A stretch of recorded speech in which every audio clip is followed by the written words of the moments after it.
हमने शहर को दी एक नई पहचान, हम हैं सिंघानिया बिल्डकॉन।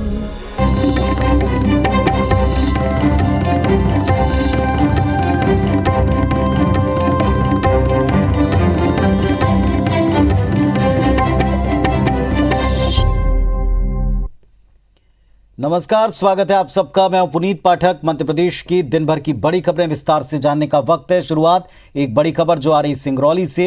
रेप आरोपी कथावाचक गिरफ्तार हो गए। दुष्कर्म का आरोपी कथावाचक सीताराम गिरफ्तार कर लिया गया। नाबालिग के साथ दुष्कर्म का आरोप है। कथावाचक के ऊपर यह आरोप लगाया और भेष बदलकर भागने की फिराक में ये आरोपी कथावाचक थे। तो दुष्कर्म का जिन पर आरोप था, जो लगातार अपने कथावाचन के कार्यक्रम का प्रचार कर रहे थे, लेकिन इस दौरान ये आरोप सामने आया और फरार थे। भेष बदलकर भागना चाहते थे, लेकिन अब ये पुलिस पकड़ में आ चुके हैं। हमारे सहयोगी विजय हमारे साथ में जुड़े हैं। जी विजय, बताएं किस तरह हुई गिरफ्तारी, कहां से हुई गिरफ्तारी? जी, ये जो संत सीताराम है, ये कल ही रीवा से फरार हुए थे और आज इनको सिंगरौली पुलिस ने बस स्टैंड से गिरफ्तार किया है। इन पर आरोप है कि एक नाबालिग छात्रा के साथ इन्होंने दुष्कर्म किया। हालांकि अब सिंगरौली पुलिस ने आरोपी जो संत हैं रीवा पुलिस को सौंप दिए। फिलहाल क्या कोई इनकी तरफ से बयान दिया गया, कोई बात की गई और क्या आगे की प्रक्रिया, इसके बारे में कोई जानकारी? जी, इस पर पुलिस बहुत ही सावधानी बरत रही है और दूसरी ओर वहीं पुलिस अधीक्षक या फिर सीनियर पुलिस अधिकारियों की बात करें तो अभी भी कोई भी पुलिस अधिकारी इस पूरे मामले को लेकर किसी भी तरह का मतलब कुछ भी बोलने को तैयार नहीं है। शुक्रिया आपका इस जानकारी के लिए। तो सिंगरौली से खबर। रेप के आरोपी, दुष्कर्म के आरोपी कथावाचक सीताराम को पुलिस ने गिरफ्तार कर लिया। भेष बदलकर भागने की फिराक में थे।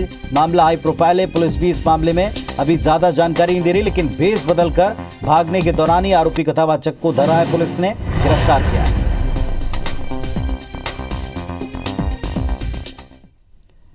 बैतूल से एक खबर हमको मिल रही। करुणा हॉस्पिटल पर पुलिस ने छापा डाला। नाबालिग रेप पीड़िता का गर्भपात कराने की शिकायत के बाद ये कार्रवाई की है। आरोपी ने पीड़िता को डरा धमकाकर गर्भपात करवाया था। नाबालिग के परिजनों की शिकायत पर यह छापा पड़ा है। आमला एमएलए डॉक्टर योगेश भंडारके अस्पताल पहुंचे। बैतूल के लिंक रोड स्थित करुणा हॉस्पिटल के ऊपर यह कार्रवाई की गई। तो बैतूल से एक बड़ी खबर है। करुणा हॉस्पिटल पर पुलिस ने छापा मारा है। नाबालिग रेप पीड़िता का गर्भपात कराने का आरोप इस अस्पताल पर है। पीड़िता को डरा धमकाकर आरोपी ने गर्भपात करा दिया। आमला एमएलए अस्पताल पहुंचे थे और बैतूल के लिंक रोड स्थित करुणा हॉस्पिटल में यह दबिश दी गई है।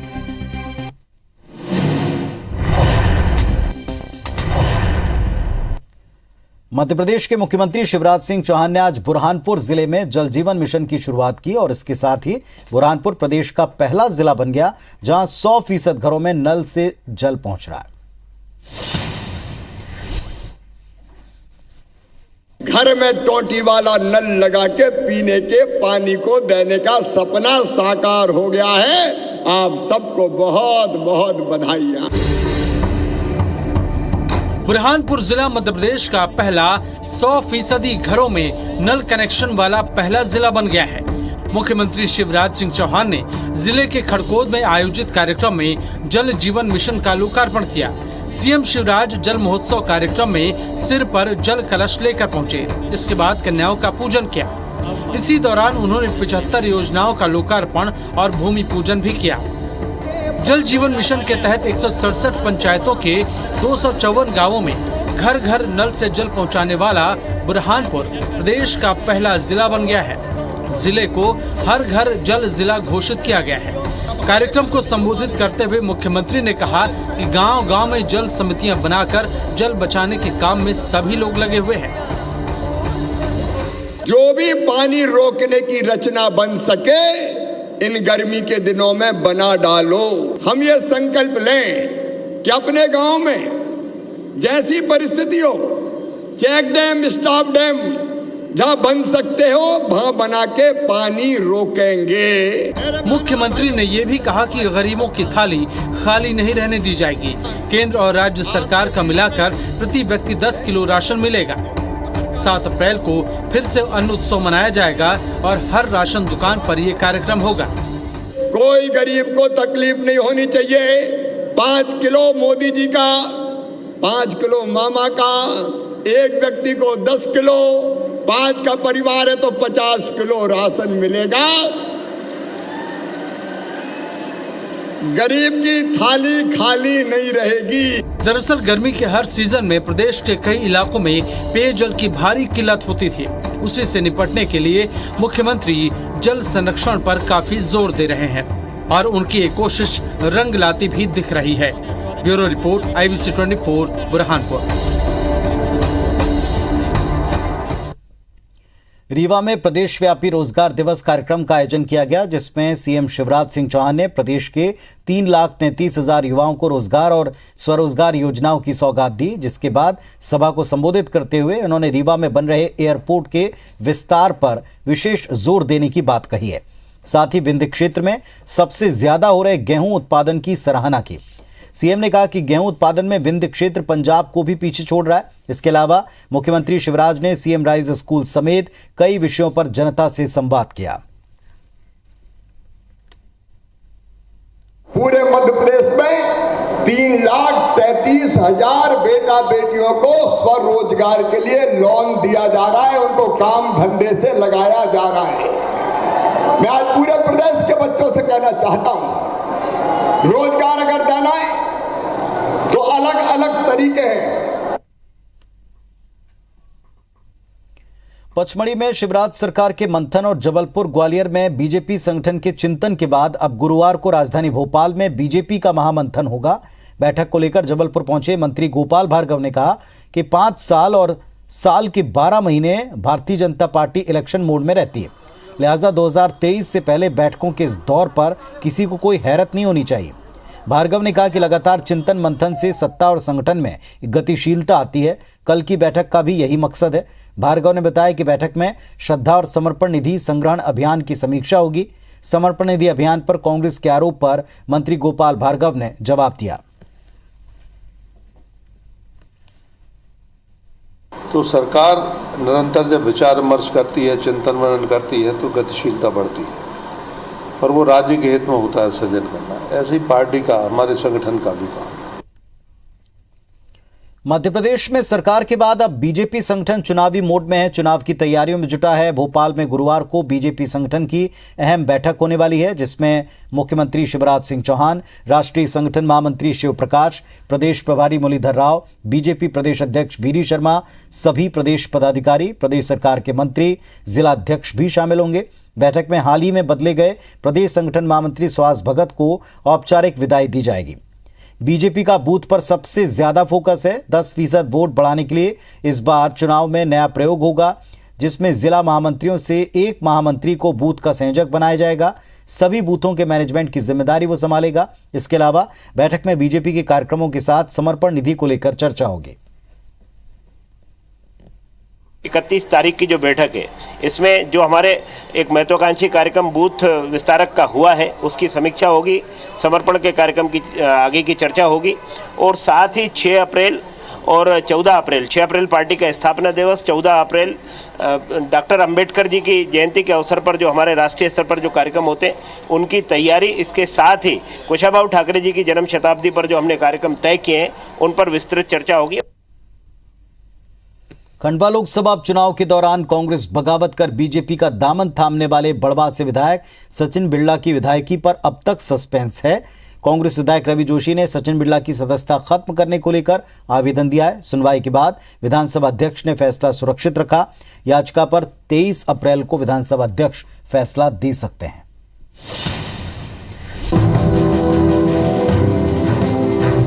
कांग्रेस से बीजेपी में आए बड़वाह से विधायक सचिन बिड़ला की विधायकी का पेच सुलझने का नाम नहीं ले रहा है। इस मामले में कांग्रेस विधायक गोविंद सिंह की दल बदल कानून के तहत सदस्यता खत्म करने की अर्जी खारिज होने के बाद कांग्रेस विधायक रवि जोशी ने फिर विधानसभा अध्यक्ष के सामने आवेदन दिया। इस दौरान कांग्रेस लीगल सेल के संयोजक जेपी धनोपिया ने सबूतों के साथ विधानसभा अध्यक्ष के सामने पैरवी की। धनोपिया ने सचिन बिरला के ट्वीट, उपचुनाव में मुख्यमंत्री के साथ साझा किए हुए मंच और उनके बयानों को बतौर सबूत स्पीकर के सामने पेश किया। इसके बाद विधानसभा अध्यक्ष गिरीश गौतम ने फैसला सुरक्षित रख लिया। अभी जो तारीख हमने लगाई थी 24 तारीख, उसमें उनके आर्गुमेंट शुरू हुए, तो उसमें 3-4 क्वेरी मैंने की है उनसे, और उस क्वेरी के लिए उन्होंने समय मांगा, तो आज का समय फिर दिया है कि इस समय के साथ आओ, तो आज वो फिर लेकर के आएंगे। इस मामले में सियासत भी गरमाई हुई है। सचिन बिरला के अब तक विधायकी से इस्तीफा नहीं देने और स्पीकर की ओर से सदस्यता रद्द नहीं करने पर कांग्रेस हमलावर है, तो वहीं बीजेपी नियम प्रक्रिया का हवाला दे रही है। भारतीय जनता पार्टी भी और सचिन बिरला भी चुनाव फेस नहीं करना चाह रहे हैं। भाई अगर आप बीजेपी में चले गए हो तो इसके बाद और चुनाव लड़ो। विधानसभा अध्यक्ष जी से निवेदन करूंगा कि परंपराओं को निभाते हुए उनकी सदस्यता तुरंत खत्म की जानी चाहिए। लेकिन माननीय विधानसभा अध्यक्ष जी की आसंदी पर सवाल खड़ा करना मुझे लगता है कतई उचित नहीं है। उन्हें निर्णय करने दीजिए, और उन्होंने जो कहा है उसके संदर्भ में कांग्रेस उसका फॉलो अप करे तो बेहतर होगा। कांग्रेस सचिन बिरला के खिलाफ दल बदल कानून के तहत कार्रवाई चाहती है, क्योंकि वो नहीं चाहती कि बिरला विधानसभा की कार्रवाई के दौरान कांग्रेसी खेमे में बैठें। इसके लिए कांग्रेस कोर्ट जाने को भी तैयार है।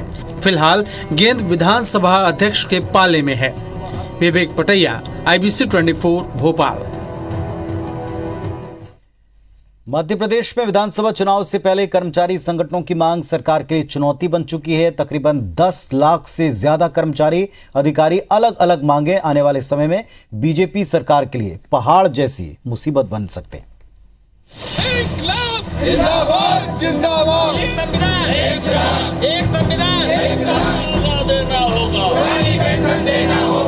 मध्य प्रदेश में पुरानी पेंशन बहाली की मांग ने सरकार को बड़ी चिंता में डाल दिया है, क्योंकि प्रदेश के 52 कर्मचारी संगठनों के संयुक्त मोर्चा ने इसके लिए मोर्चा खोल रखा है। ये मुद्दा इसलिए भी अहम है क्योंकि कांग्रेस शासित राज्यों छत्तीसगढ़, राजस्थान और महाराष्ट्र में पुरानी पेंशन की बहाली हो गई है। MP में भी 2023 के चुनाव में पुरानी पेंशन बहाली की मांग मुद्दा बन सकती है। वहीं कर्मचारी संगठन बीजेपी को ये याद भी दिला रहे हैं कि 15 महीने जब बीजेपी विपक्ष में थी तो कर्मचारियों के मंच पर आकर मांग का समर्थन किया था। इस समय वर्तमान में कर्मचारियों में बहुत आक्रोश है, क्योंकि कर्मचारियों की अनेक मांगे लंबित है।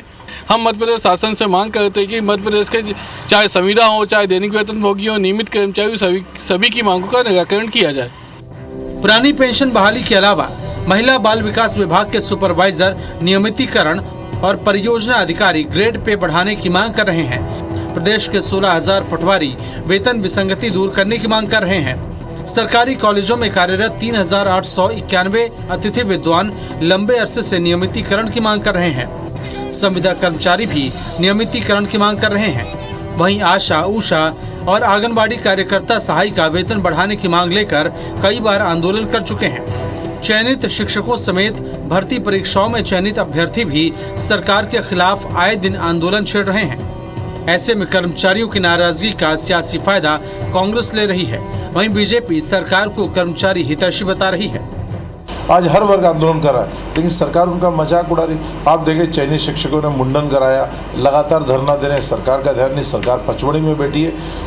इस मुद्दों पे भी उसे निर्णय लेना था, मंथन करना था। मध्य प्रदेश में भारतीय जनता पार्टी की सरकार हमारे यशस्वी मुख्यमंत्री श्री शिवराज सिंह जी चौहान के नेतृत्व में कर्मचारी हितों का संरक्षण करने का काम करेगी। कर्मचारियों के जो भी संगठन है उनके साथ चर्चा चल रही है, जिसके बहुत बेहतर परिणाम हमें दिखाई देंगे। चुनावों से पहले अक्सर कर्मचारी संगठन अपनी मांगों को मनवाने के लिए दबाव बनाते ही हैं, लेकिन पुरानी पेंशन बहाली को लेकर कर्मचारी संगठन इस बार बेहद गंभीर दिख रहे हैं। ऐसे में देखना होगा कि चुनाव से पहले इस मुद्दे पर सरकार क्या रुख अपनाती है। विवेक पटैया, IBC 24 भोपाल।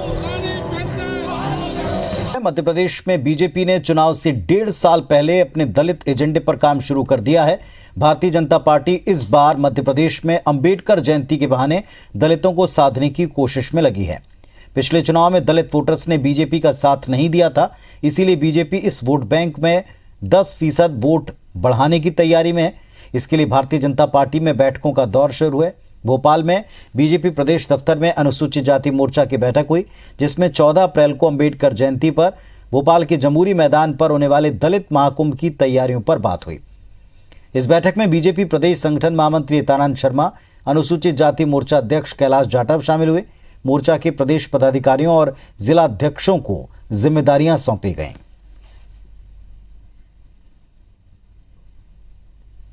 अनुसूचित जाति वर्ग के तमाम मतदाता कार्यकर्ता भारतीय जनता पार्टी के साथ में कमिटेड हैं, प्रतिबद्ध हैं।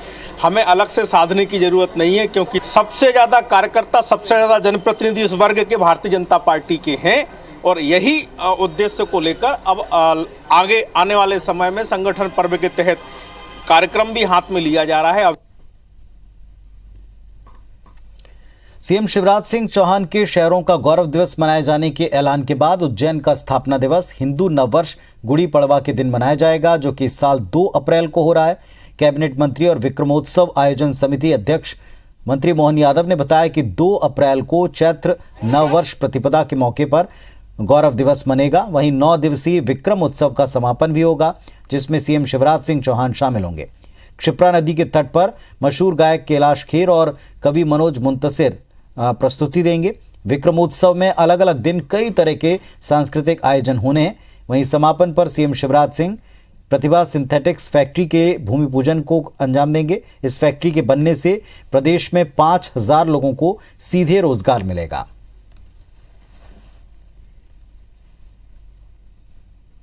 विक्रमोत्सव हमारा 25 मार्च से लगा करके 2 अप्रैल तक लगातार चलने वाला है। तो विक्रम विश्वविद्यालय का गौरव दिवस एक तरह से हमारे लिए इस नई विचार की श्रृंखला में पहला स्थान रहेगा। साथ ही साथ वो गुड़ी पड़वा के दिन एक तरह से रोजगार आधारित ये दिन भी माना जाना चाहिए, इसलिए 4000 लोगों का एक नए कारखाने का भूमि पूजन भी करने वाले हैं। मध्य प्रदेश में 6 अप्रैल को उच्च शिक्षा विभाग के तहत आने वाले कॉलेजेस और यूनिवर्सिटीज में युवा संवाद कार्यक्रम होगा, जिसमें मुख्यमंत्री शिवराज सिंह चौहान प्रदेश भर के करीब 16.5 लाख स्टूडेंट से वर्चुअली जुड़कर बात करेंगे। इसे लेकर उच्च शिक्षा मंत्री मोहन यादव ने बताया, कार्यक्रम का आयोजन भोपाल के कुशाभाऊ ठाकरे सभागार में होगा, जिसमें सीमित संख्या में स्टूडेंट शामिल होंगे। वहीं बाकी के स्टूडेंट वर्चुअली जुड़ेंगे। कार्यक्रम में सीएम शिवराज प्रशिक्षण कार्यक्रम और व्यावसायिक पाठ्यक्रम के लिए शुरुआत करेंगे। साथ ही चुनिंदा स्टूडेंट्स को स्टार्टअप के लिए सीड मनी का वितरण भी करेंगे। मध्य प्रदेश के यशस्वी मुख्यमंत्री लगभग 16.5 लाख विद्यार्थियों से वर्चुअल लाइव ब्रॉडकास्टिंग माध्यम से जुड़ेंगे। साथ ही साथ विभिन्न हमारे जो विद्यार्थी हैं वो सभागार में उपस्थित रहेंगे। इसी कार्यक्रम में विश्वविद्यालय में जो इंक्यूबेशन सेंटर के माध्यम से स्टार्टअप को प्रोत्साहन देने के लिए विद्यार्थियों को सीड मनी का भी वितरण हम करने जा रहे हैं। इंदौर में शिक्षक और पुलिस आरक्षक भर्ती में हुए घोटाले के विरोध में छात्रों ने कलेक्ट्रेट का घेराव किया। पेपर लीक और रिजल्ट में हो रही गड़बड़ी की निष्पक्ष जांच और कार्रवाई की मांग की। छात्रों ने आरोप लगाते हुए कहा कि व्यापम पूरी तरह व्यापार मंडल बन चुका है, इसमें नौकरियों को बेचने का खुला खेल चल रहा है। कृषि भर्ती परीक्षा के बाद सरकार ने व्यापम में पारदर्शिता लाने और पेपर लीक को रोकने की बात कही थी, लेकिन शिक्षक भर्ती परीक्षा का पेपर एक बार फिर लीक हो गया। माफिया नौकरियों की नीलामी कर रहा है।